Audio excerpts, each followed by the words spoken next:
I never thought I'd see the day when my own daughter would look at me with such contempt. After 4 decades of caring for strangers at their most vulnerable moments at Boston Memorial, I found myself crawling on my bedroom floor, tears streaming down my face, my surgical wound throbbing with every movement. "Mom, what are you doing?" Melissa stood in the doorway, not rushing to help me as I struggled to reach the bathroom. Her voice wasn't concerned. It was annoyed. "I've been calling for 20 minutes, I whispered, my throat raw. "I need to use the bathroom and take my pain medication." "We can't hear you from downstairs. You know that." She sighed dramatically, checking her watch. "Derek and I have that dinner with the hospital board in an hour." I hadn't known about any dinner. They hadn't mentioned it when they'd agreed to care for me after my total knee replacement, a surgery I'd postponed for years because I was always too busy taking care of everyone else. "I'm sorry," I said automatically, the words falling from my lips before I could stop them. Even now, at 68 years old, I was apologizing for needing help. Melissa reluctantly helped me to the bathroom, her movements efficient but cold, so different from how I'd taught her to handle patients. I noticed the expensive watch on her wrist, a gift from me last Christmas, and the designer dress she wore. So much of what surrounded them had been made possible by my decades of careful saving and generosity. When she helped me back to bed, Derek appeared in the doorway, already dressed in his tailored suit. "Everything okay in here?" he asked, not really looking at me. "Mom needs her medication," Melissa said, her voice tight. "Can you get it?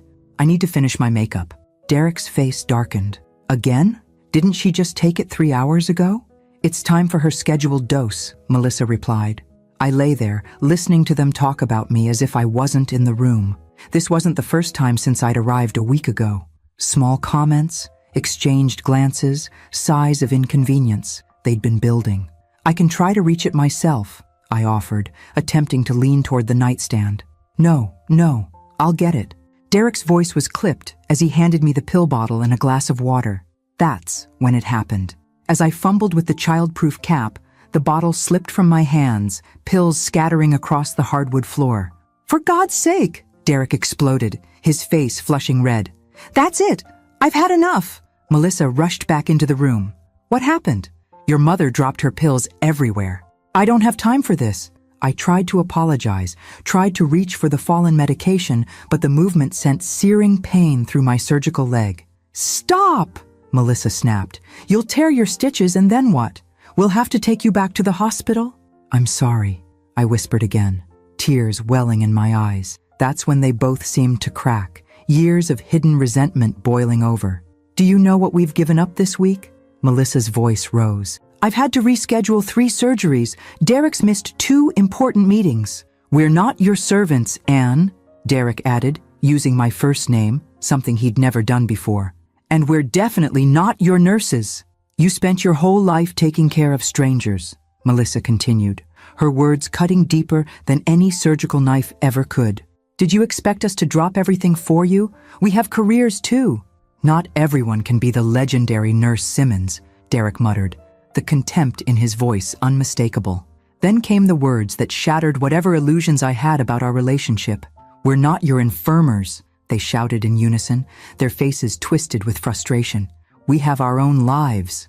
In that moment, something crystallized within me. I saw with perfect clarity what I had refused to see for years, how my desire to be needed, to help, had allowed this toxicity to grow. I thought of the down payment I'd given them for this house, the tuition I'd paid for Melissa's medical school, the emergency funds I regularly deposited into their account, because they always seemed to be stretching beyond their means. I remembered my late husband Thomas's words before he passed 15 years ago. "Annie, you can't buy love or respect, even from family." My hands stopped shaking. My tears dried.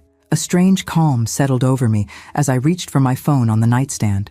"What are you doing?" Melissa asked, suddenly wary of my composure. "Making 2 very important calls," I replied, my voice steadier than it had been all week. "You both should go to your dinner. Don't worry about me." They exchanged confused glances, but seemed relieved to have an excuse to leave. "We'll be back around 11, Derek said, already backing toward the door. As they left, I heard them whispering, probably about what to do with me. Little did they know, I was already deciding what to do with them. I looked at my phone, took a deep breath, and dialed the first number. "Hello, this is Ann Simmons. I need to speak with Mr. Peterson in accounts, please. It's an emergency." My journey from doormat to doorkeeper had begun. When the bank manager answered, my voice didn't waver. "Mr. Peterson, I need all joint accounts with Melissa and Derek Winters frozen immediately and terminate their access to my personal accounts." "Mrs. Simmons, this is unusual. Are you certain?" His concern was evident, but I'd been banking there for 30 years. "Absolutely certain. Also, please prepare a full accounting of all withdrawals they've made in the past 5 years." I paused, remembering the loans that were never discussed again, "and cancel any automatic transfers to their accounts." After confirming my identity, he promised to handle everything immediately. "It should all be processed before morning. Thank you. And one more thing. Has the mortgage payment for 247 Beacon Street been processed this month?" I asked, already knowing the answer. There was an uncomfortable pause. "No, Mrs. Simmons. That's the 3rd consecutive month it's been late." I closed my eyes, another piece falling into place. Not only were they treating me like a burden, but they weren't even making payments on the house I'd helped them buy, a house that technically still had my name on the deed as co-owner. My second call was to James Harrington, my attorney for the past 20 years. "Anne, is everything all right?" His familiar voice was concerned. "No, James, it's not." I explained the situation, my voice growing stronger with each word. "I need formal eviction papers drawn up immediately. They have 48 hours to vacate the premises." "That's unusually harsh, even under these circumstances," he cautioned. "Are you sure you don't want to give them more time?" I thought about the cold looks, the whispers, the resentment that had clearly been festering for years while I remained blind to it. "They've had plenty of time, and plenty of my money. 48 hours, James, and I want the papers delivered tomorrow morning." After hanging up, I stared at the ceiling, wondering how I'd missed the signs. Perhaps I hadn't missed them at all. I'd simply chosen to ignore them, desperate to believe that my generosity would translate into love and appreciation. The house grew quiet around me. For the first time since my surgery, I felt a strange sense of peace. The pills still lay scattered on the floor, but the pain in my knee seemed distant compared to the ache in my heart. Using the walker they'd reluctantly provided, I managed to get myself to the bathroom. Looking in the mirror, I barely recognized the woman staring back at me. Hair disheveled, eyes red-rimmed, shoulders slumped. For decades, I'd been Nurse Simmons, confident, respected, the one people turned to in crisis. When had I allowed myself to become this diminished version of myself? I splashed cold water on my face and made a decision. I wouldn't spend another night in this house. Using my phone, I called the one person I knew I could count on, Vivian Torres, my friend of 30 years and former head of physical therapy at Boston Memorial. "Viv, it's Anne. I hate to ask, but I need help." 20 minutes later, she was at the door, her warm brown eyes widening when she saw my condition. "My God, Anne, what's happening? Where are Melissa and Derek?" "At a dinner," I replied simply, the inadequacy of the explanation hanging in the air. Vivian didn't need more details. She'd always seen through my excuses for Melissa's behavior. "I'm taking you home with me, right now. I can't impose." "Stop it," she cut me off firmly. "For once in your life, let someone take care of you without argument." As she helped me gather my medications and a few belongings, I told her everything. The cruel words, the years of financial support, the mortgage they weren't paying, and the calls I'd just made. Instead of the shock I expected, Vivian nodded with grim satisfaction. "It's about damn time, Annie. I've watched you give and give while they take and take for years. Why didn't you say something?" I asked, wincing as we made our way down the stairs. "Would you have listened?" Her direct gaze held mine. "You've always been determined to see the best in Melissa, even when there wasn't much to see." The truth of her words stung, but I couldn't deny them. When we reached her car, Vivian carefully helped me into the passenger seat. "You know this won't be pretty when they find out, right?" I nodded, watching my daughter's house, the house my money had bought, grow smaller in the side mirror. "I'm counting on it." At Vivian's comfortable condo, she settled me in her guest room, which was ironically more accessible than the room Melissa and Derek had given me. As she helped me into bed, I finally allowed myself to cry. Not the silent tears of someone trying to avoid being a burden, but the deep, wrenching sobs of a woman mourning decades of misplaced devotion. Vivian sat beside me, her hand steady on my shoulder. "Get it all out, honey. Tomorrow's going to be a new kind of battle." She was right. For 40 years, I'd fought to save lives, to ease suffering, to bring comfort to the sick and dying. Now, at 68, I was facing a different kind of fight. One for self-respect, for boundaries, for the recognition that generosity without reciprocity isn't kindness. It's self-destruction. As I drifted off to sleep in Vivian's guest room, my phone buzzed with a text from Melissa. "Dinner running late. Don't wait up." I turned off my phone without responding. They'd discover soon enough that I wasn't waiting up. In fact, I wasn't waiting for anything anymore. The nurse who had spent her life attending to others was finally attending to herself. I woke to the sound of my phone ringing incessantly. The digital clock on Vivian's nightstand read 9:17 a.m., 23 missed calls and 35 text messages, all from Melissa and Derek. "Where are you?" "Mom, this isn't funny. Your walker is still here, but you're gone. Answer your phone." The latest message, received just minutes ago, was different.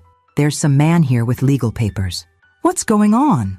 So James had delivered the eviction notice. I could picture Melissa's face, the shock, the disbelief, the rapid calculation of what this meant for her carefully constructed life. Derek would be pacing, running his hands through his hair the way he did when hospital budgets didn't balance. My finger hovered over the call button, but Vivian gently took the phone from my hand.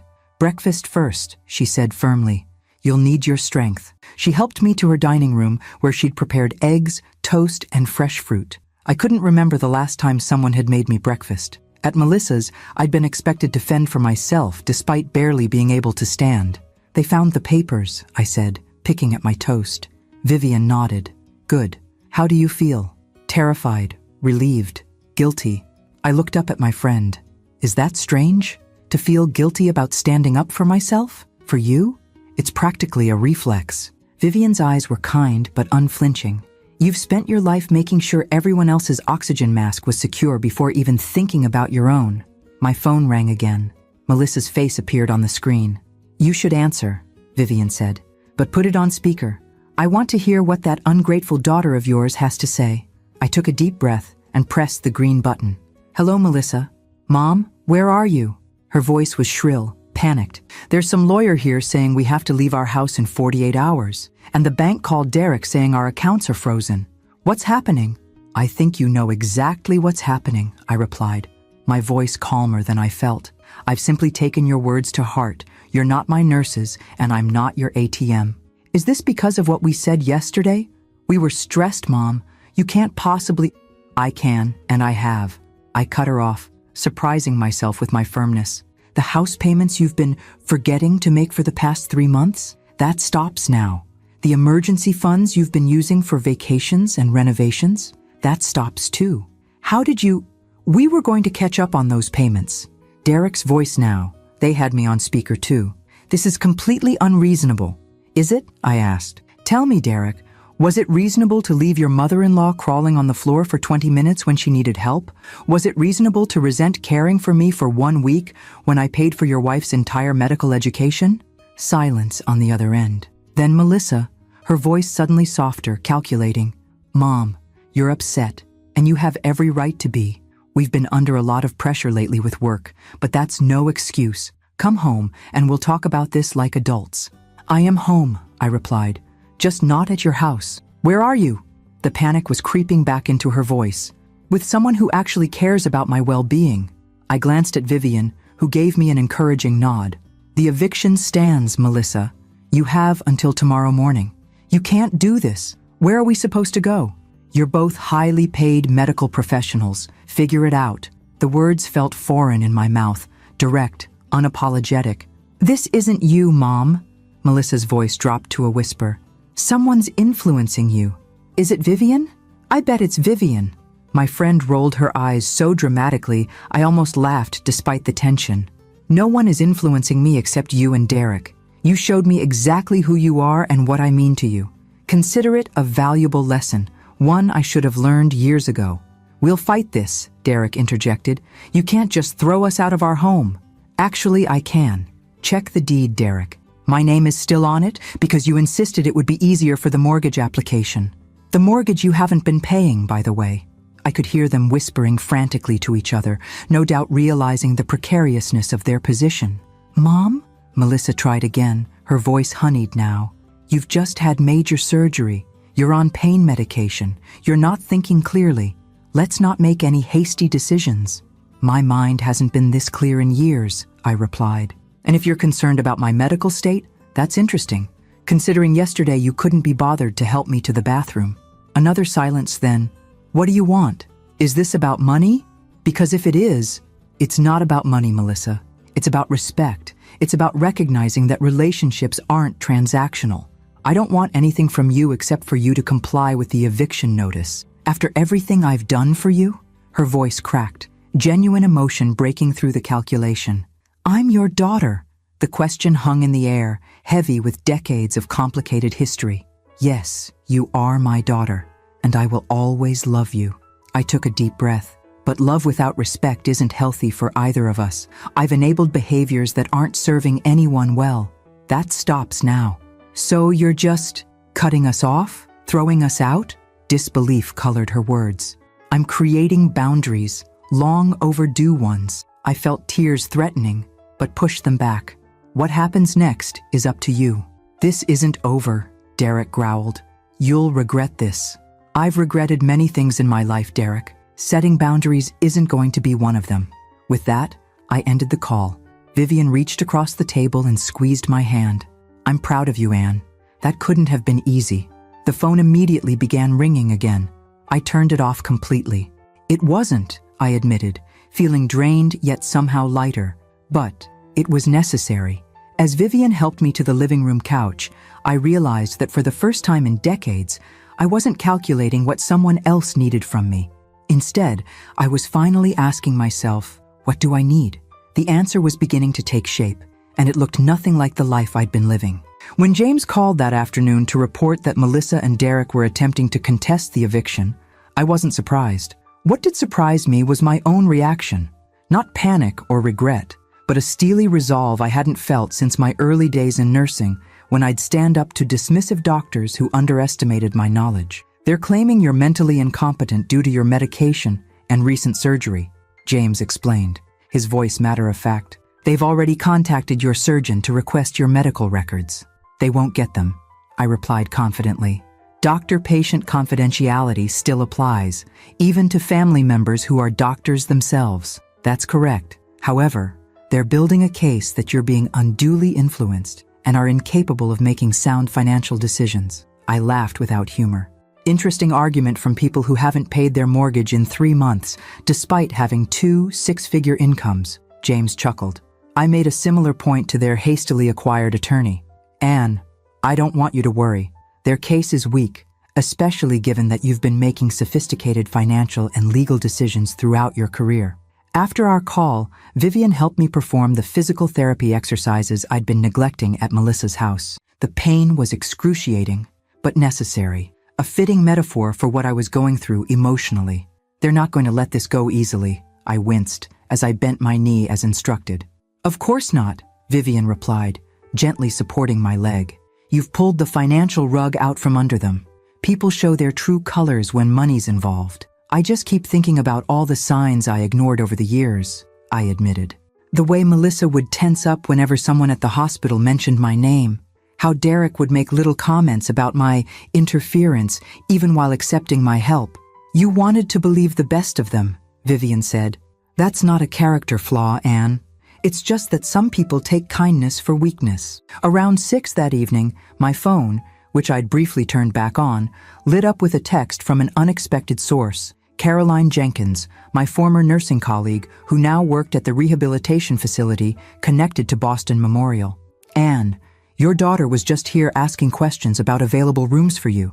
Said you're having cognitive issues after surgery and need supervised care. Something feels off. Call me.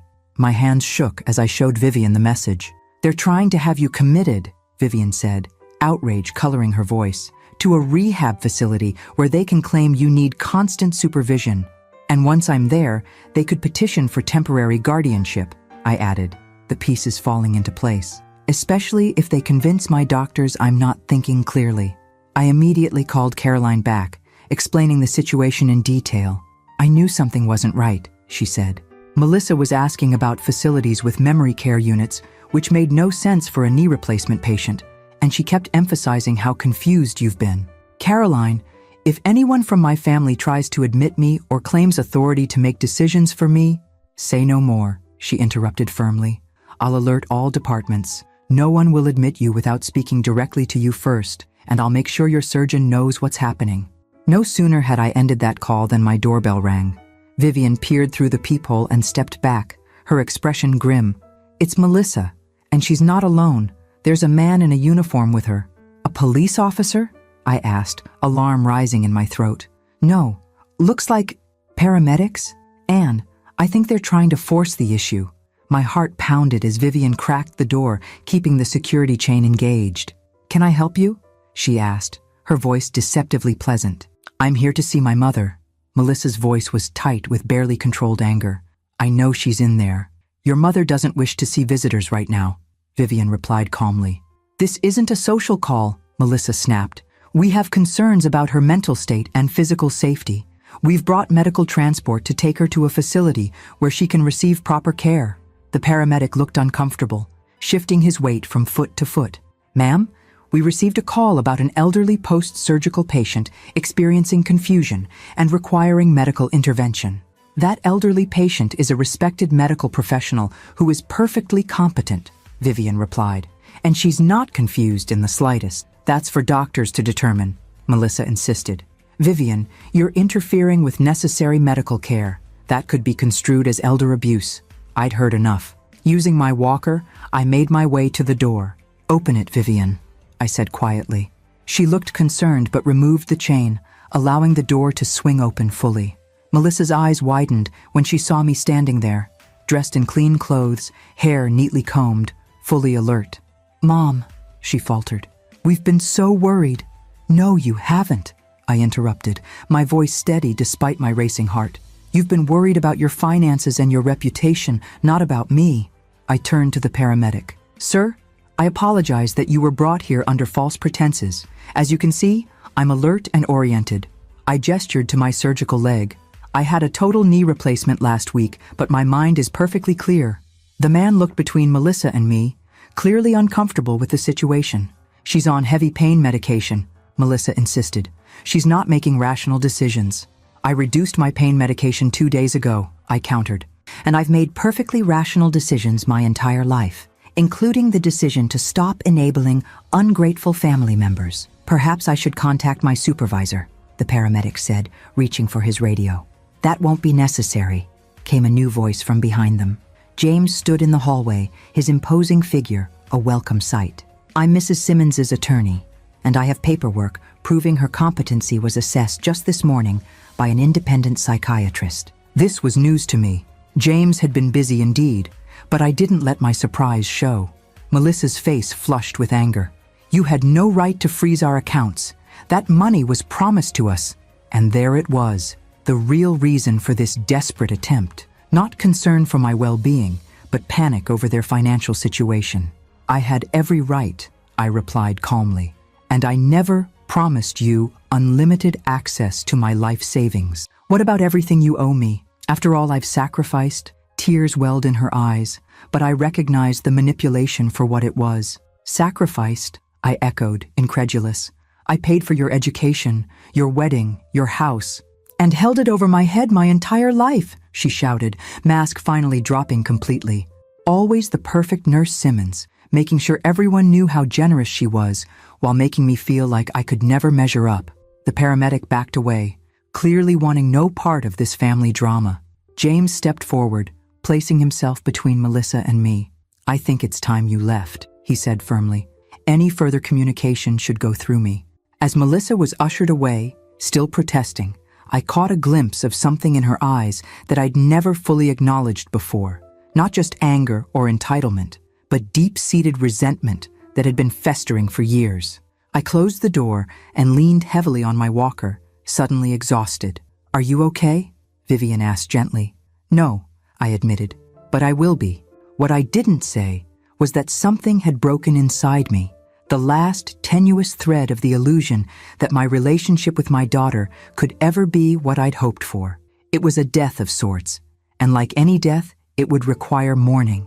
But first, I needed to protect myself from the storm that was clearly just beginning. The next morning, my phone rang with a number I didn't recognize. Wary after yesterday's confrontation, I almost didn't answer. "Hello? Mrs. Simmons? This is Dr. Harrison, your knee surgeon." His familiar voice was concerned. "I thought I should call you directly. Your daughter has been rather persistent about your post-operative care." I sighed, sinking deeper into Vivian's comfortable armchair. "Let me guess. She suggested I'm experiencing unusual confusion or cognitive decline." "Something along those lines," he confirmed. "She's requested copies of your surgical reports and medication lists, citing concerns about adverse reactions. As your surgeon, I found that odd since she was present during our pre-surgical consultations where we discussed all potential side effects." "Dr. Harrison, I want to be completely transparent with you," I said. "My daughter and I are in the middle of a significant personal conflict that has nothing to do with my surgery or recovery. She's attempting to use my medical situation to gain leverage." There was a pause then. "I suspected as much. Mrs. Simmons, I've known you professionally for 15 years. The idea that you would suddenly become incapable of making sound decisions struck me as highly improbable." Relief washed over me. "Thank you for calling me directly." "Of course. And just to put your mind at ease, I've noted in your file that all medical information requires your explicit personal authorization. Your status as a healthcare professional affords you certain considerations." After hanging up, I turned to Vivian, who had been listening from the kitchen. "She's trying every angle, isn't she?" "Of course she is," Vivian replied, bringing me a cup of tea. "You've cut off her financial supply line. People get desperate when the gravy train stops running." Throughout the day, more calls came in, each one revealing how extensively Melissa was trying to undermine me. My primary care physician, my pharmacist, even the director of nursing at Boston Memorial, where I'd worked for decades, all reaching out to verify the concerning reports they'd received from my worried daughter. Each conversation strengthened my resolve. These were my colleagues, people who knew my character and capabilities. Their calls weren't just professional courtesy, they were acts of respect for the relationships we'd built over years. By afternoon, James arrived with news about the eviction. "They've moved out," he reported, settling onto Vivian's sofa. Not willingly, of course. The sheriff had to be present, and there was quite a scene according to my paralegal who oversaw the process. Where will they go? Despite everything, I couldn't help but worry. James and Vivian exchanged a look I couldn't quite interpret. "They're adults with resources," James reminded me gently. "That's not your concern anymore." "Old habits," I admitted. "I've spent my entire life worrying about Melissa." "And how has that worked out for you?" Vivian asked, not unkindly. Before I could answer, my phone rang again. This time, it was Robert Chen, the bank manager I'd spoken with 2 days earlier. "Mrs. Simmons, I wanted to let you know that your son-in-law came to the bank today quite agitated. He was demanding access to your accounts, claiming you'd authorized him as your financial proxy." My blood ran cold. "I did no such thing." "We're well aware," he assured me. "Our security team escorted him from the premises after he became belligerent. However, I thought you should know he was carrying what appeared to be documents with your signature on them." "Forgeries," I whispered, the betrayal cutting deeper than I thought possible. "Most likely," Robert agreed. "Nevertheless, I've placed additional security measures on all your accounts requiring in-person verification for any significant changes." After thanking him, I sat in stunned silence, the magnitude of what was happening finally hitting me full force. "They're trying to steal from me," I said, my voice barely audible. "My own daughter and her husband are actively trying to take control of everything I have." James leaned forward, his expression grave. "Anne, I think it's time we discuss a restraining order." "That seems so extreme," I protested weakly. "What's extreme is attempting to have your mother committed to a facility under false pretenses," Vivian countered. "What's extreme is forging financial documents." Deep down, I knew they were right. This wasn't a simple family disagreement that would blow over. It was a calculated attempt to seize control of my assets and autonomy. "There's something else we need to discuss," James added, pulling out a folder from his briefcase. "Your will and healthcare proxy. I assume Melissa is currently named in both?" I nodded, the reality of what needed to be done settling heavily on my shoulders. "We need to change that immediately," he said.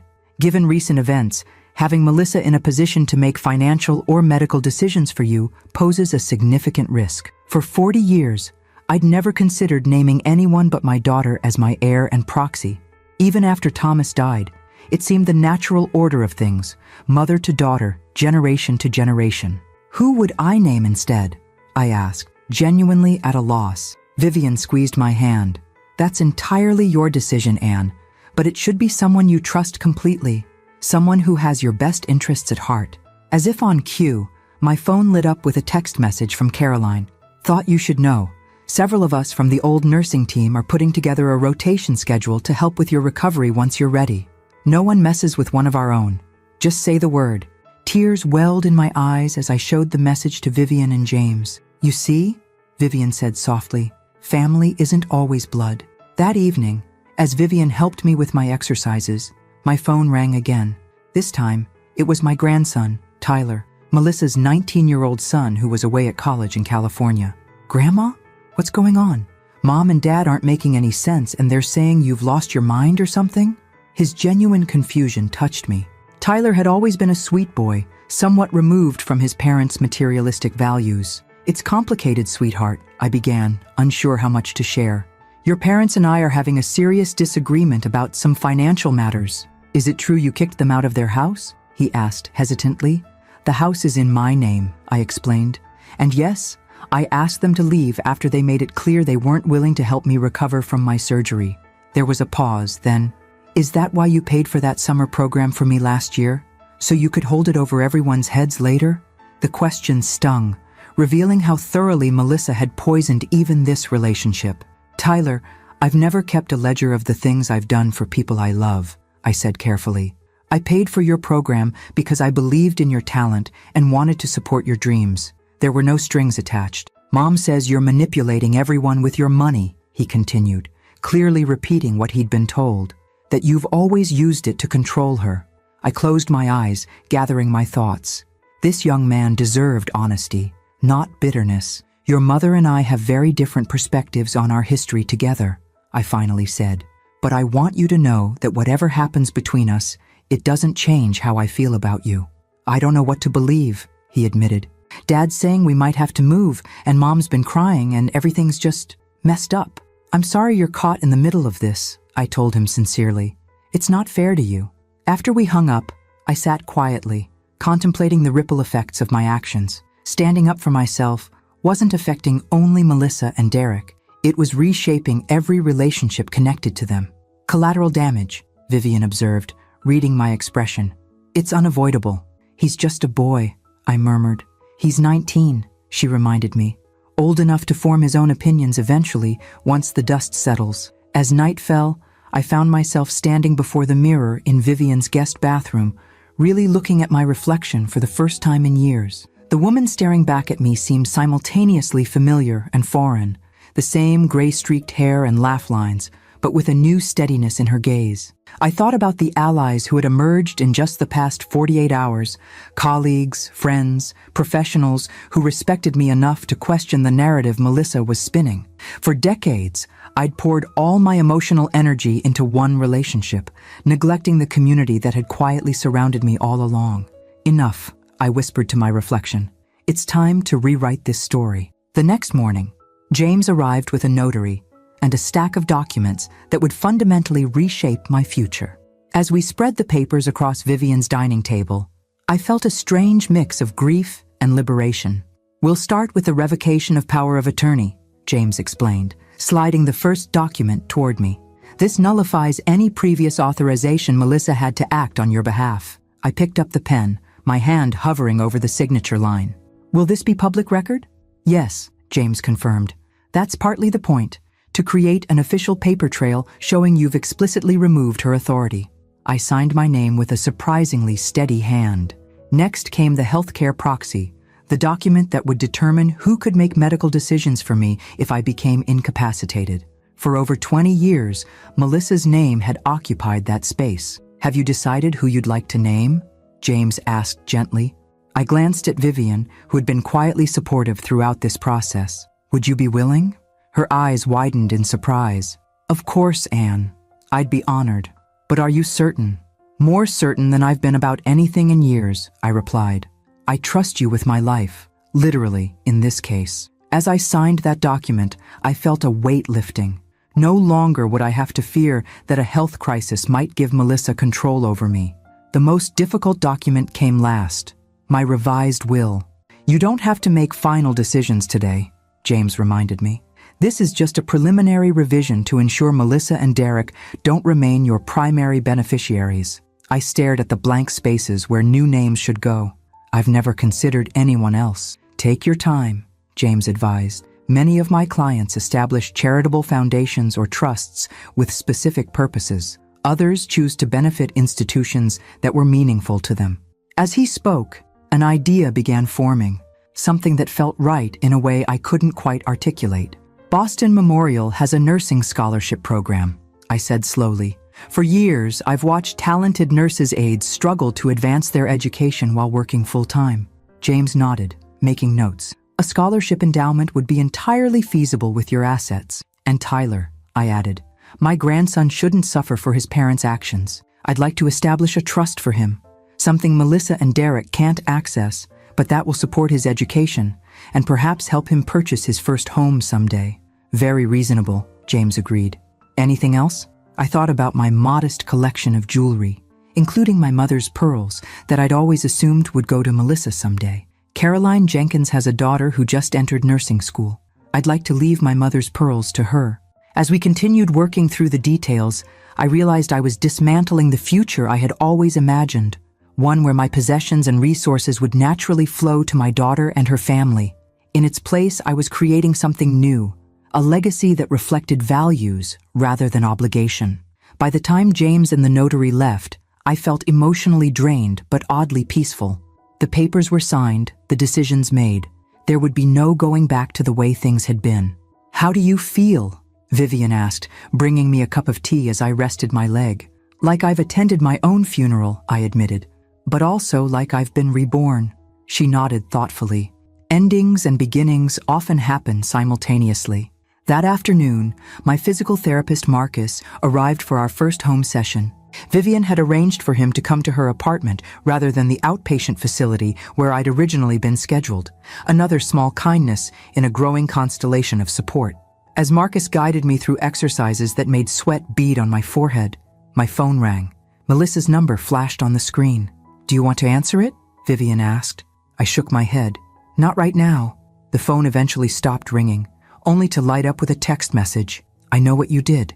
Changing your will won't fix what's broken between us. Call me when you're ready to have a real conversation instead of hiding behind lawyers. My hand trembled slightly as I showed Vivian the message. How did she find out so quickly? I wondered aloud. Small communities talk, Marcus offered unexpectedly as he helped stretch my leg.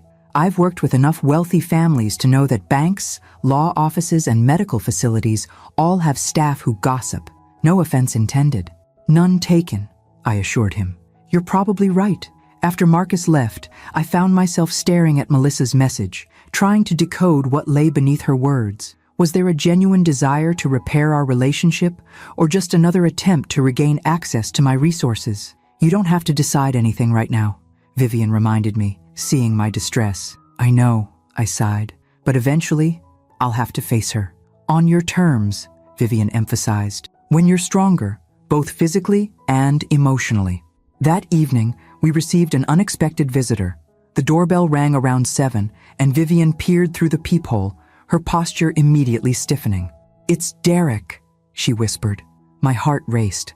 I don't want to see him. I'll handle it, she assured me, opening the door just enough to block entry while keeping the security chain engaged. From my position in the living room, I could hear their conversation clearly. I need to speak with Anne. Derek's voice was tightly controlled. She's not receiving visitors, Vivian replied firmly. This is between family, he insisted. You have no right to interfere. I have every right to decide who enters my home, Vivian countered, and Anne has made it clear she doesn't wish to speak with you. Just tell her we're staying at the Marriott downtown. Derek's voice dropped, almost pleading now. Our credit cards are being declined. We can't access any accounts. Does she understand what she's doing to us? I believe she understands perfectly, Vivian replied coldly. Melissa's a mess, he continued. Is that what she wanted? To destroy her own daughter? Something in his words struck me as fundamentally wrong. The assumption that my actions were designed to hurt, rather than to protect myself. Before Vivian could respond, I called out, "It's all right, Viv. Let me answer him." Using my walker, I made my way to the door. Vivian looked concerned, but stepped aside. Derek's appearance shocked me. Just 3 days had passed since I'd left their house, but he looked disheveled, his usually immaculate appearance now rumpled and tired. "Anne," he began, his tone conciliatory, "this has all gotten out of hand. We need to talk." "No, Derek," I interrupted quietly. "What we need is space and time.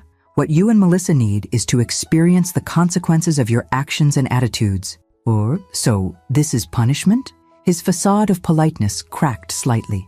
"This is reality," I corrected him. "The reality that 2 adults with medical degrees and 6-figure salaries should be able to support themselves without draining their elderly mother's accounts. You've always been so generous before," he argued. "How were we supposed to know you'd suddenly change the rules?" The entitlement in his question left me momentarily speechless. Then, with perfect clarity, I replied, "Perhaps when you told me you weren't my nurses, you should have remembered that I was never your banker." I closed the door then, not waiting for his response. My hands were shaking, but not from fear, from a surge of power I'd forgotten I possessed. "Bravo," Vivian said softly. That night, I lay awake long after Vivian had gone to bed, replaying Derek's words in my mind.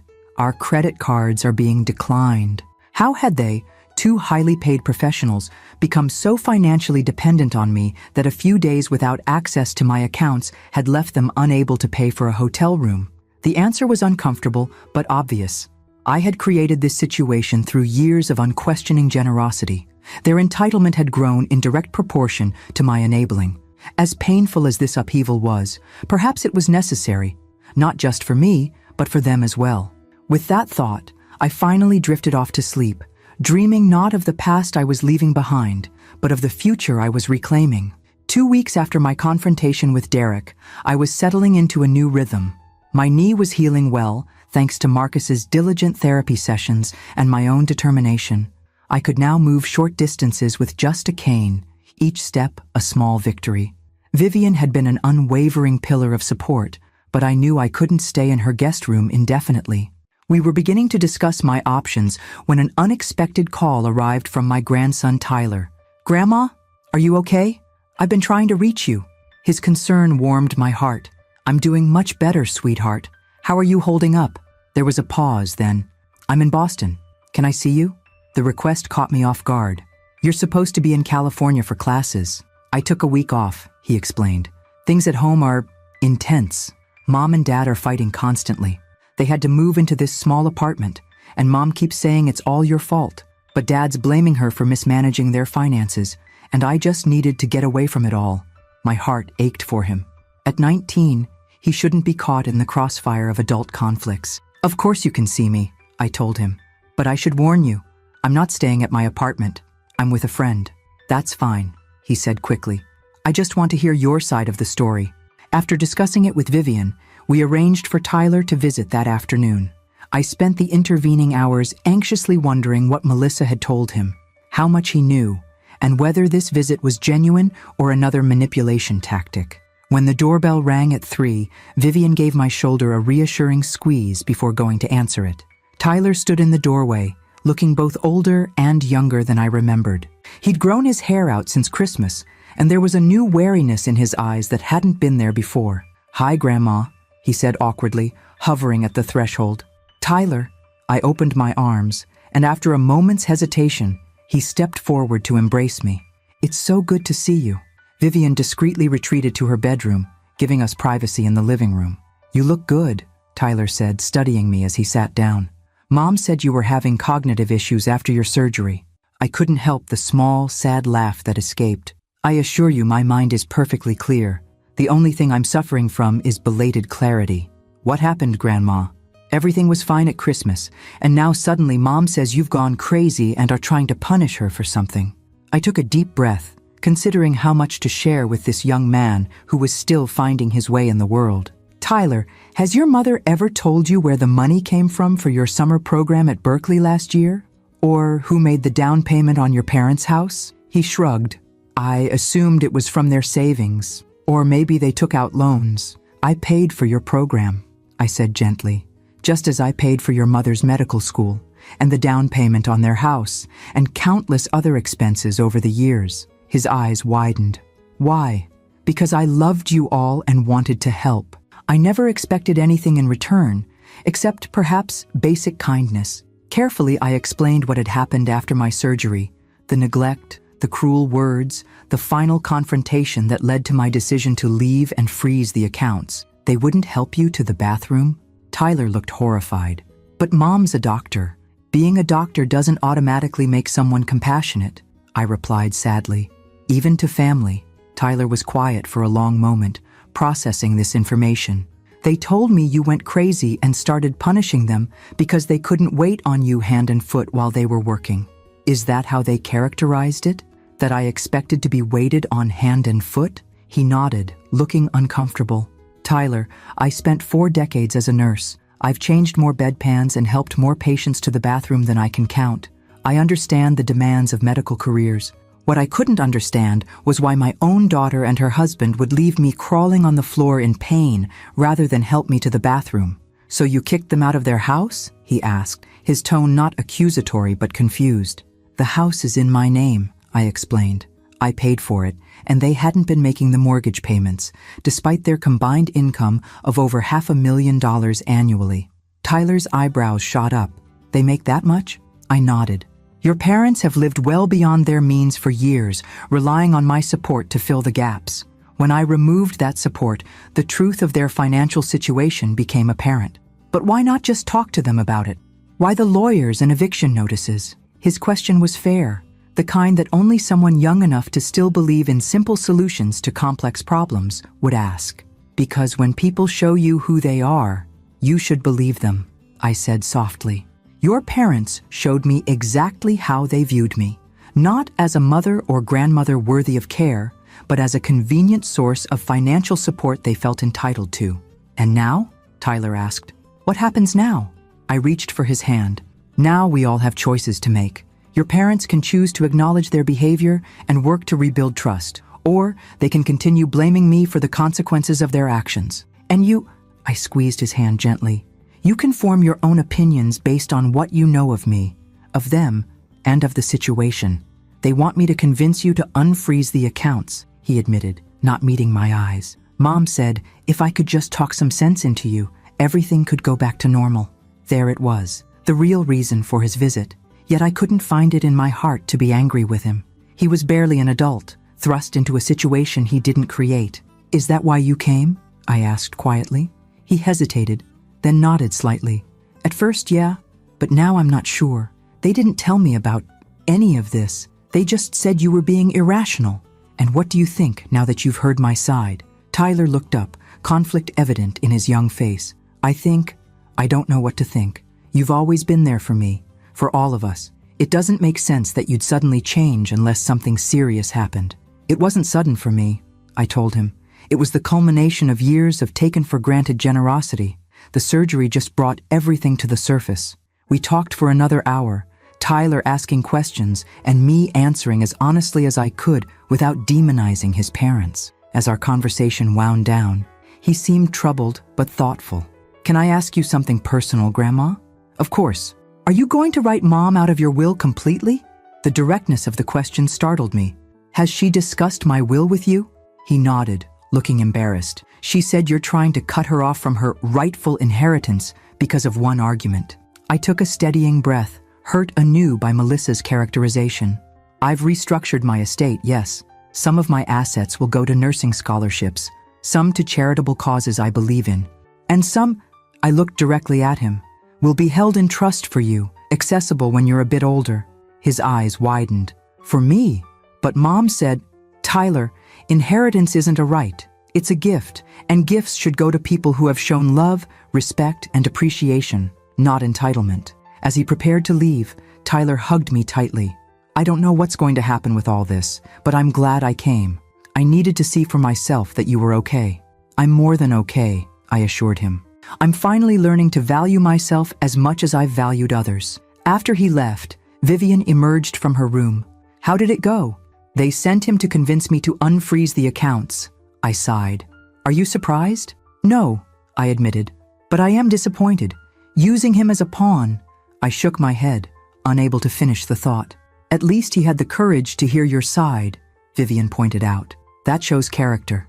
That night, I received a text from Tyler. Told Mom and Dad I saw you. They're not happy. I'm going back to school tomorrow. Thanks for being honest with me. Love you, Grandma. It wasn't a declaration of unconditional support, but it was something perhaps more valuable, an acknowledgement that there were multiple perspectives to consider, multiple truths to weigh. As I prepared for bed, I realized that Tyler's visit had clarified something important. This journey wasn't just about setting boundaries with Melissa and Derek. It was about giving the next generation a different model of self-respect and healthy relationships. Perhaps that, more than money or property, would be my true legacy. 3 weeks after Tyler's visit, I moved into Golden Pines Rehabilitation Center. Not because Melissa had tried to have me committed there, but because I chose it. The irony wasn't lost on me. Are you sure about this? Vivian asked as she helped me pack my few belongings. You're welcome to stay with me until you're fully recovered. I'm sure, I replied, carefully folding a sweater. You've been incredible, Viv, but I need to start rebuilding my independence. The truth was more complex than I admitted to Vivian. Yes, I needed to regain my physical strength, but I also needed emotional space, room to process the seismic shifts in my life without feeling like a burden to anyone else. Golden Pines was where I'd sent countless patients over the years, confident they would receive excellent care. Caroline had arranged for me to have a private room overlooking the center's gardens, and many of the staff were former colleagues who greeted me with genuine warmth rather than professional detachment. Nurse Simmons, exclaimed Maria, who had once been a new graduate under my supervision and was now the rehabilitation unit's manager. We've got you in our best room, though it feels strange to have you as a patient rather than giving us orders. Please, it's just Anne now, I reminded her with a smile. And I promise to be a model patient. My days quickly fell into a structured rhythm, physical therapy in the mornings, occupational therapy in the afternoons, and quiet evenings reading or talking with other residents. The work was painful, but purposeful, each day bringing measurable progress in my knees' flexibility and strength. What I hadn't anticipated was how the center would become a gathering place for my newfound support system. Vivian visited daily, often bringing small treats or magazines. Caroline stopped by during her breaks, keeping me updated on hospital gossip. Even Dr. Harrison came to check my surgical site personally, rather than sending a resident. You've made quite the impression on people over the years, Vivian observed one afternoon as she watched a procession of visitors leave my room. I've never seen someone in rehab with such a steady stream of visitors. I never realized, I admitted. When you're working, you don't think about the connections you're building. You're just doing your job. No. Vivian shook her head firmly. You were never just doing your job, Anne. You were investing in people, and now they're returning that investment. A week into my stay, Marcus, my physical therapist, brought unexpected news during our session. Your daughter's been calling the center, he mentioned casually as he helped me navigate the parallel bars, asking about your progress, your expected discharge date, whether you're receiving visitors. My steps faltered. What have you told her? Nothing without your permission, he assured me. Patient confidentiality still applies, even with family members, but she's persistent. I nodded, unsurprised. Melissa doesn't give up easily when she wants something. Is there anything you'd like us to tell her if she calls again? Marcus asked carefully. I considered the question as I completed another length between the bars. Just that I'm progressing well and will contact her when I'm ready. That evening, alone in my room, I found myself staring at my silent phone. 3 messages from Melissa remained unopened, along with one from Derek. Part of me wanted to delete them unread. Another part felt compelled to know what they contained. Before I could decide, a soft knock at my door interrupted my thoughts. Maria peeked in, her expression apologetic. I'm so sorry to bother you, Anne, but there's someone insisting on seeing you. She says she's your daughter. My heart raced. Melissa's here? Maria nodded. At the front desk, she's claiming it's her right as next of kin to assess your care situation. I told her visiting hours are over, but she's threatening to call the hospital administration. The old me would have acquiesced immediately, avoiding conflict at all costs. But I was no longer that woman. Please tell her that I'm not accepting visitors this evening, I said firmly, and remind her that as a medical professional, she should respect patient privacy and protocols. Maria looked relieved. I'll tell her, and I'll alert security, just in case. After she left, I sat with the knowledge that for the first time in our adult relationship, I had denied Melissa access to me. It felt both terrifying and exhilarating. Minutes later, my phone rang, Melissa's number flashing on the screen. This time, I answered. Hello, Melissa. They won't let me see you. Her voice was tight with controlled anger. What have you told them about me? Only that I'm not accepting visitors this evening, I replied calmly. It's been a tiring day. I'm not just any visitor. I'm your daughter, your only child. The emphasis on only was pointed, a reminder of the unique position she believed she held. Yes, you are, I acknowledged, and when I'm ready to see you, I'll let you know. Ready? She scoffed. What does that even mean? We need to talk about what you've done. The accounts, the house, the will. You can't just cut me out of your life over one bad day. It wasn't one bad day, Melissa, I said quietly. It was the culmination of years of imbalance in our relationship.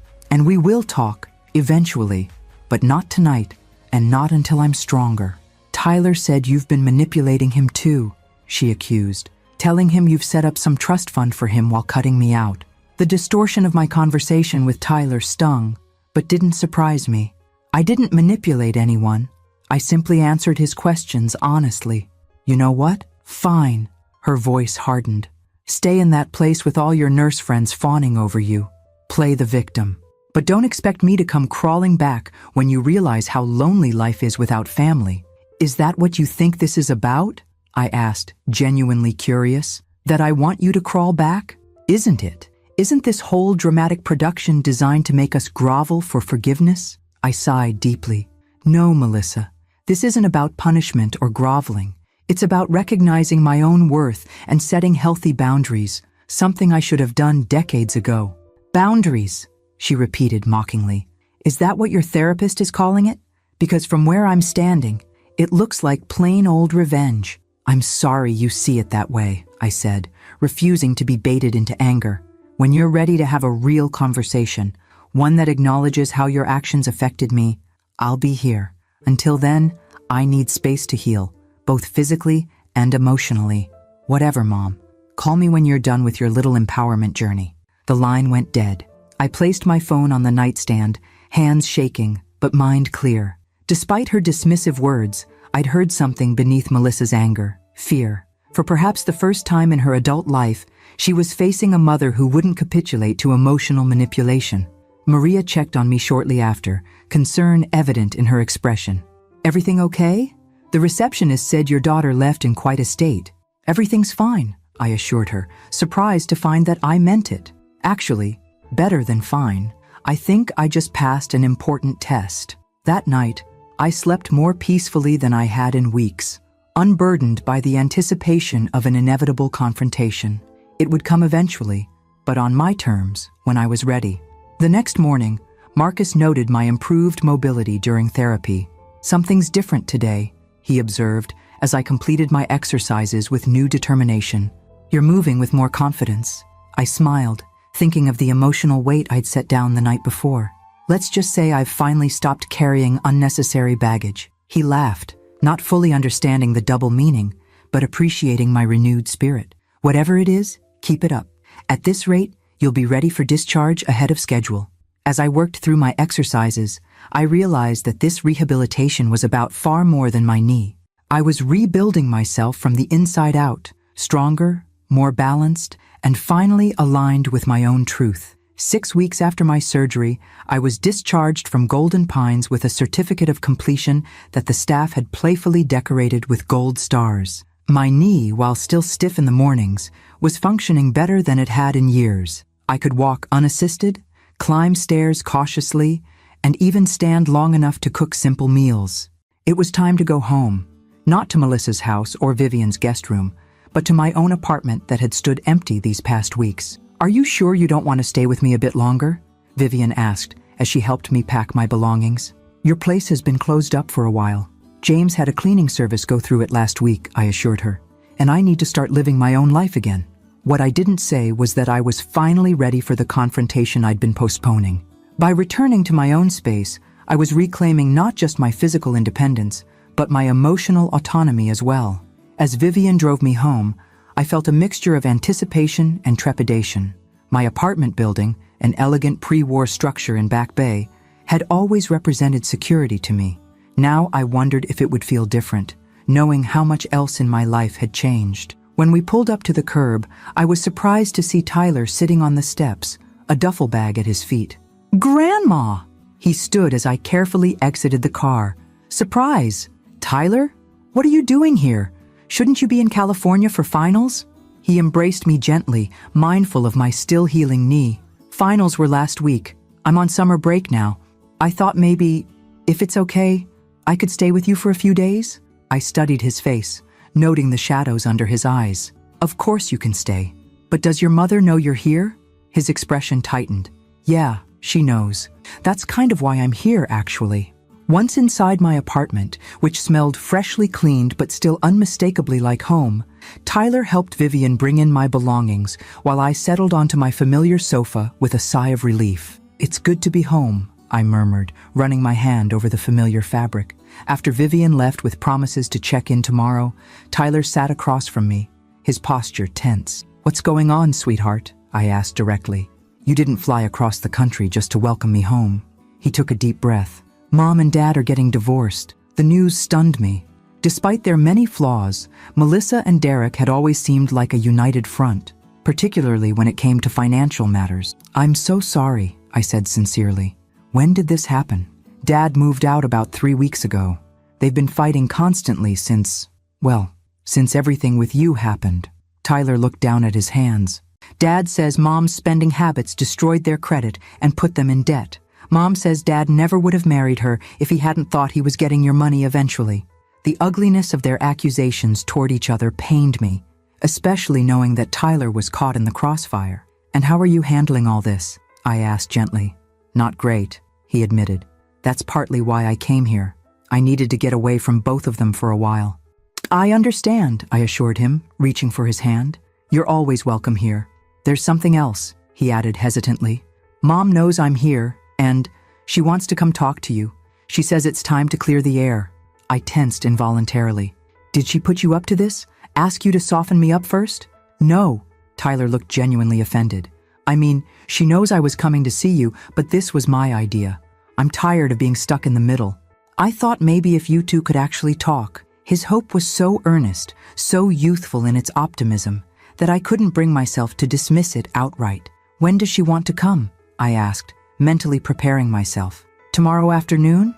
She has the day off." I nodded slowly. "All right, tell her she can come at 2 o'clock. But Tyler," I fixed him with a serious look, "I need you to understand that this conversation may not go the way you're hoping. Some rifts can't be bridged in a single meeting." "I know," he said quietly. "I just want you both to try." That evening, after settling Tyler in the guest room, I called James to inform him of the impending meeting. "Are you sure you're ready for this?" he asked, concern evident in his voice. "As ready as I'll ever be," I replied. "It has to happen eventually. Would you like me to be present? Or perhaps Vivian?"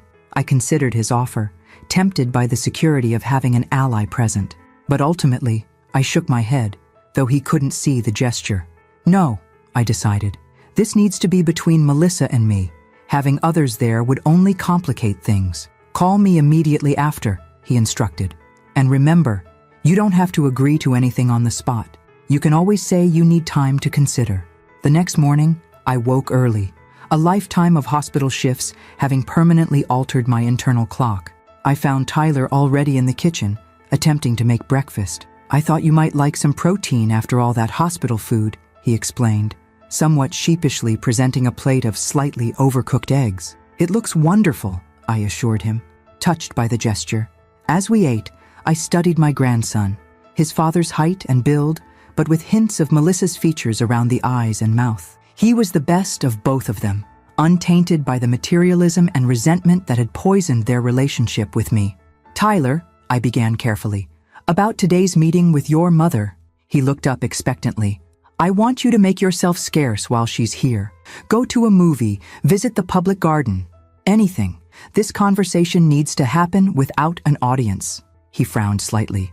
But what if? No what ifs, I said firmly. This isn't your burden to carry, sweetheart. It's between your mother and me. Though clearly disappointed, he nodded in agreement. At precisely 2 o'clock, my doorbell rang. Tyler had left an hour earlier, promising to return around dinner time. I took a deep breath, straightened my shoulders, and opened the door. Melissa stood in the hallway, looking both familiar and foreign. She'd lost weight, her tailored suit hanging slightly loose on her frame, and there was a new hardness around her mouth. "Mom," she said, her voice carefully neutral. "Melissa," I replied, stepping back to allow her entry. "Please come in."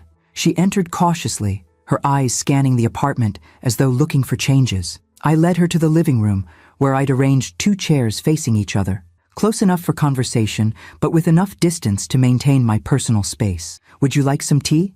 I offered, falling back on the social niceties that had structured our interactions for years. "No," she said shortly. "I think we've had enough pretense, don't you?" I settled into my chair, meeting her gaze directly. "Why are you here, Melissa?"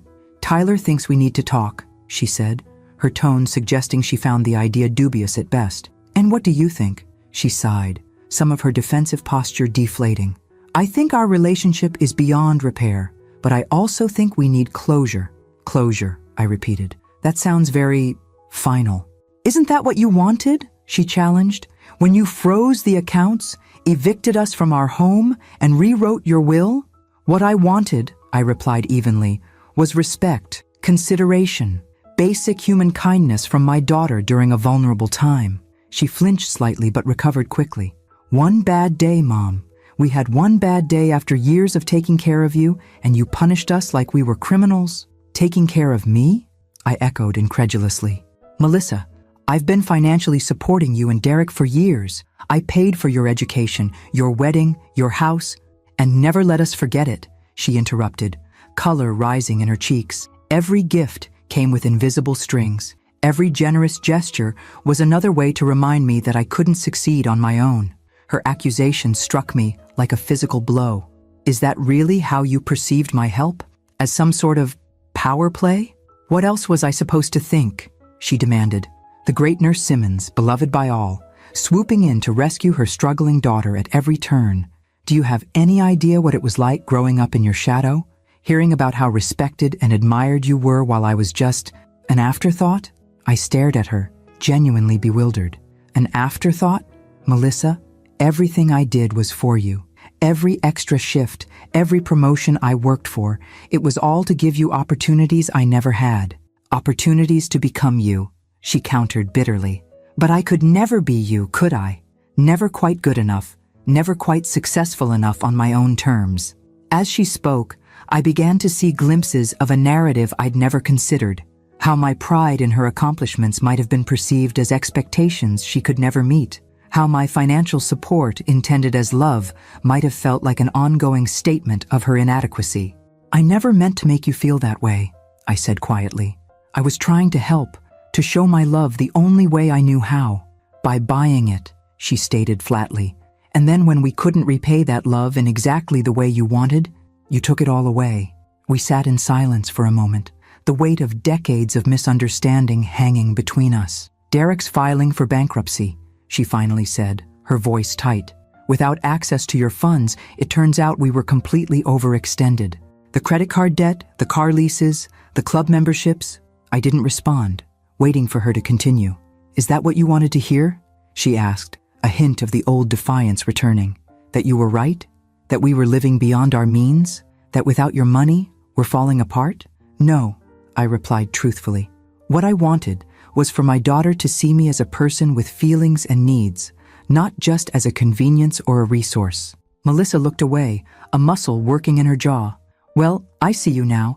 I see exactly who you are and what matters to you." "And what is that?" I asked softly. "Control," she said simply. "You couldn't control me anymore with guilt and generosity, so you found another way. Congratulations, Mom. You won." As she stood to leave, I realized with profound sadness that we were speaking different languages, experiencing different realities. What I saw as self-respect, she perceived as punishment. What I felt as betrayal, she experienced as liberation from oppressive expectations. "This isn't about winning, Melissa," I said as she reached the door. "There are no winners here." She paused, her back to me. "Tell Tyler I'll call him tomorrow." After she left, I sat motionless, feeling the full weight of what had just transpired. There had been no reconciliation, no tearful embraces or promises to do better. Instead, there had been truth, painful, unvarnished truth from both sides. And yet, despite the ache in my heart, I felt an unexpected sense of peace. For perhaps the first time, Melissa and I had spoken honestly to each other, without the veneer of politeness that had masked our true feelings for so long. It wasn't closure, it wasn't healing, but it was real. And reality, however painful, was preferable to the comforting illusions I'd lived with for decades. When Tyler returned that evening, his hopeful expression quickly faded as he took in my solemn demeanor. "It didn't go well, did it?" he asked, settling beside me on the sofa. "It went, honestly," I replied carefully. "Sometimes honesty doesn't feel good in the moment." He nodded, seeming older than his 19 years. "Mom texted me. She just said, 'Some rifts can't be repaired.' Is that true?" I considered his question, wanting to be truthful without destroying his hope entirely. "Some rifts can't be repaired in the ways we initially hope," I said finally. "But that doesn't mean healing is impossible. It just might look different than we expected." "Different how?" "Well," I began, gathering my thoughts, "perhaps instead of trying to recreate what was lost, we build something new, with clearer boundaries and more honesty." Tyler was quiet for a moment, processing this. "She's really hurting, you know. Even before everything happened with you, she was always trying to prove something. To herself, to Dad, to everyone at the hospital." His insight surprised me. "When did you become so perceptive?" He shrugged, a small smile breaking through his serious expression. "I watch people. Always have. Maybe that's why I'm studying psychology instead of medicine like Mom wanted." We ordered pizza that night, a rare indulgence in my usually health-conscious household, and talked about lighter topics: his studies, his friends in California, his plans for the summer. "Actually," he said as we finished the last slices, "I was wondering if I could stay here for the summer. Not the whole time. I have a research position lined up in August, but for June and July?" The request warmed me. "Of course you can. But what about your parents? Dad's moving to Chicago for a new job, and Mom—" He hesitated. "Mom's not in a great place right now. The apartment they're renting is tiny, and she's working all the time. I think we'd just make each other miserable." I reached for his hand. "You're always welcome here, Tyler, for as long as you need." Over the next few weeks, a new rhythm emerged in my apartment. Tyler slept late, as college students do, while I continued my morning exercises to strengthen my knee. We shared meals, watched old movies I'd loved at his age, and gradually settled into a companionable routine that felt both novel and deeply familiar. One morning, as I returned from my daily walk, now extended to a full mile, I found Vivian waiting outside my building. "Surprise inspection," she announced with a grin. "I want to see how you're really doing, not just the sanitized version you give me on the phone." Over coffee in my kitchen, she studied me with a critical eye. "You look good, Anne. There's color in your cheeks again." "I feel good," I admitted. "Better than I have in years, actually." "And how are things with Melissa?" I sighed, stirring my coffee absently. "We're at an impasse. She believes I betrayed her. I believe she betrayed me. Neither of us seems capable of seeing the other's perspective."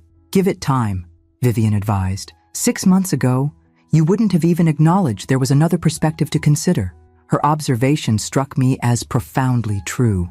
For decades, I'd operated under the assumption that my intentions were transparent, that everyone could see that my generosity came from love, not control. I'd never stopped to consider how my actions might be perceived by someone with her own insecurities and struggles. "I've been thinking about going back to work," I said, changing the subject. "Not full-time nursing, of course, but maybe something at the hospital. They're always looking for patient advocates."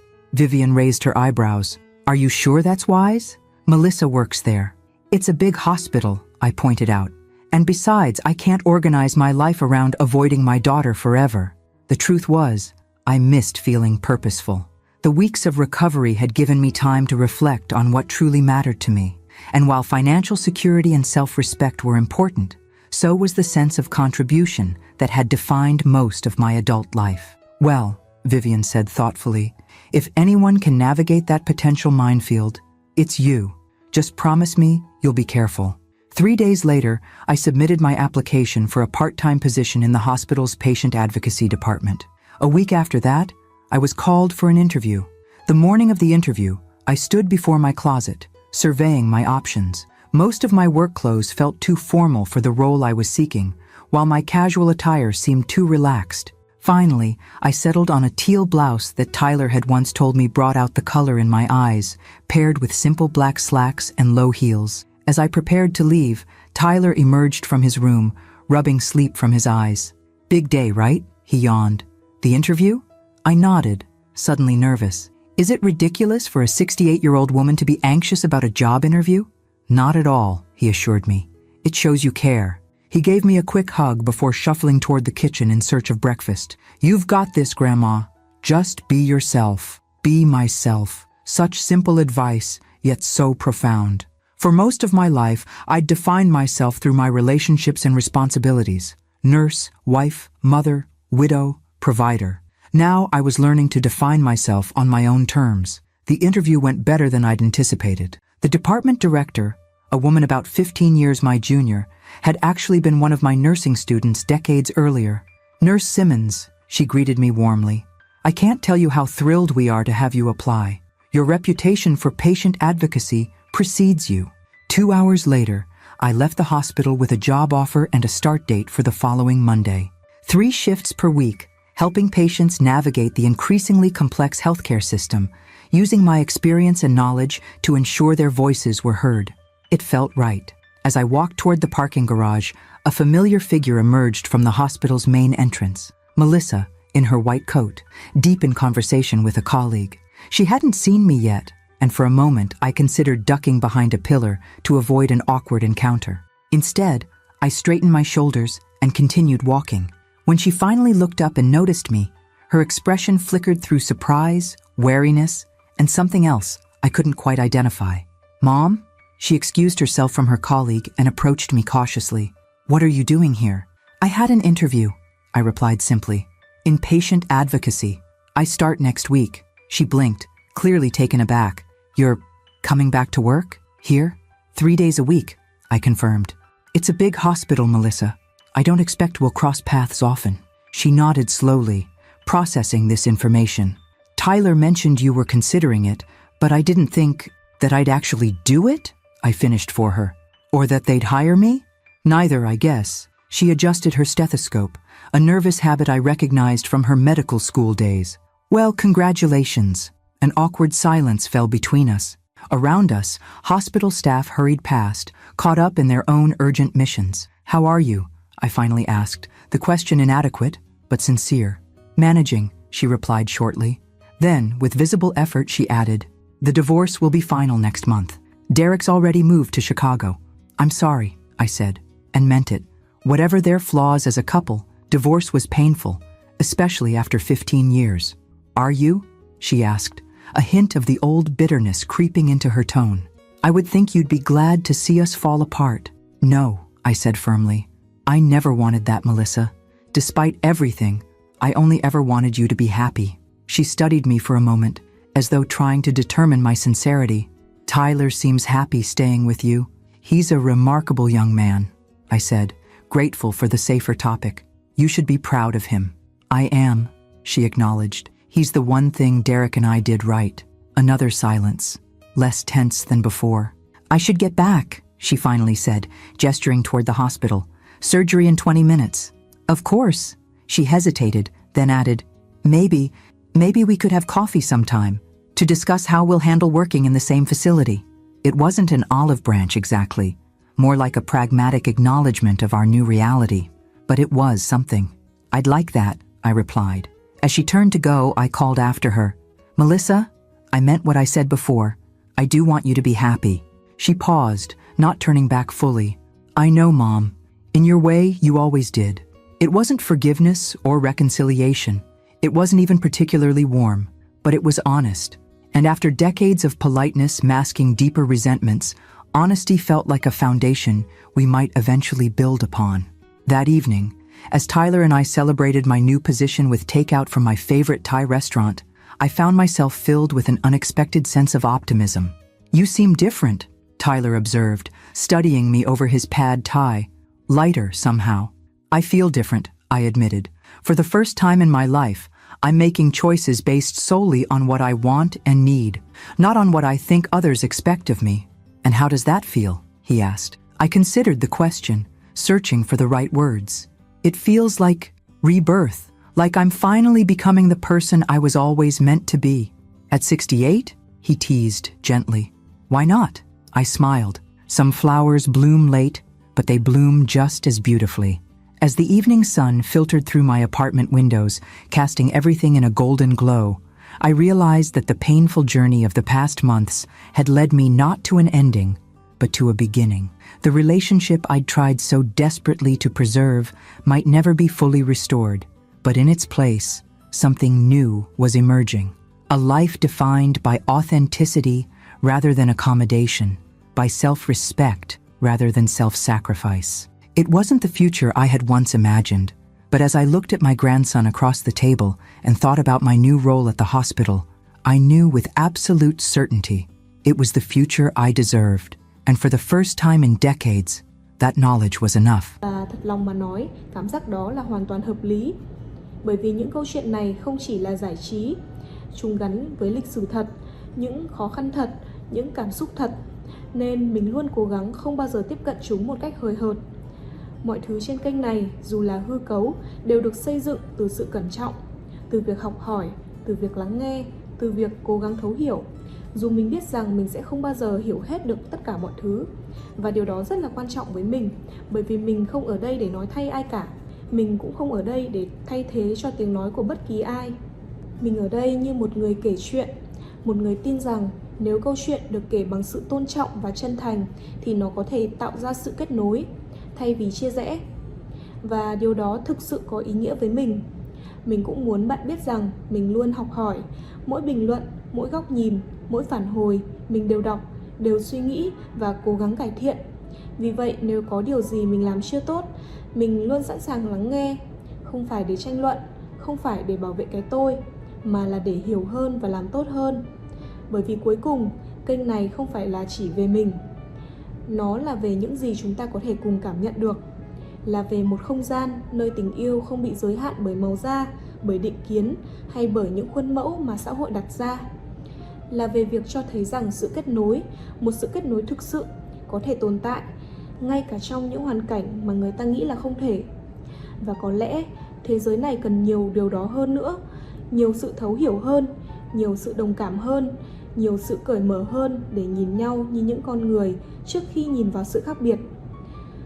Vì vậy, khi bạn xem xong video này, mình không chỉ muốn bạn nhớ câu chuyện, mình muốn bạn nhớ cảm giác mà nó mang lại, những khoảnh khắc khiến bạn dừng lại, những khoảnh khắc khiến bạn suy nghĩ, bởi vì chính những điều đó mới thực sự có ý nghĩa. Nó nhắc chúng ta rằng dù chúng ta khác nhau về xuất phát điểm, về văn hóa, về trải nghiệm, chúng ta vẫn có thể kết nối với nhau theo những cách vượt qua tất cả những điều đó. Và đó là một điều rất mạnh mẽ. Nếu câu chuyện này đã chạm đến bạn, dù chỉ một chút thôi, thì cảm ơn các bạn rất nhiều vì đã ở lại đây với mình. Cảm ơn các bạn vì đã lắng nghe, đã cảm nhận và đã là một phần của không gian này. Và mình hy vọng các bạn sẽ tiếp tục đồng hành cùng mình trong những câu chuyện tiếp theo. Những câu chuyện về tình yêu, về sự can đảm và về sức mạnh của việc dám kết nối trong một thế giới đầy rào cản. Hẹn gặp lại các bạn ở những câu chuyện tiếp theo. Hãy giữ cho trái tim mình luôn rộng mở và đừng bao giờ đánh giá thấp sức mạnh của một tình yêu dám vượt qua mọi giới hạn. Bye!